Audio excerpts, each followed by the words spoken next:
আসসালামু আলাইকুম, শুভ সকাল। আজ মঙ্গলবার। এই যে দেখেন দর্শক ভাইরা, হচ্ছে যে ভাই ধানুয়াঘাটা ফরিদপুর পাবনা ধানুয়াঘাটার বিশাল বড় হাট। এই যে মুড়ি কাটা পেঁয়াজ, নতুন পেঁয়াজ 1800 থেকে 1900 আজকের বাজার।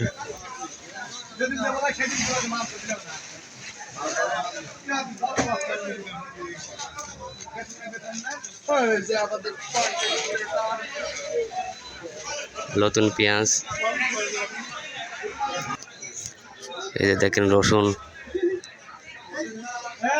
2800 থেকে 3300 আজকের মাথার বাজার, অনেকটা বাজার বেশি।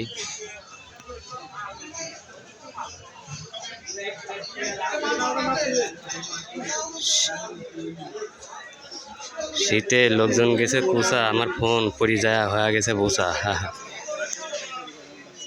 আর 2 হাত গেলেই ফুল বোতল লেগে যাবে ইনশাল্লাহ।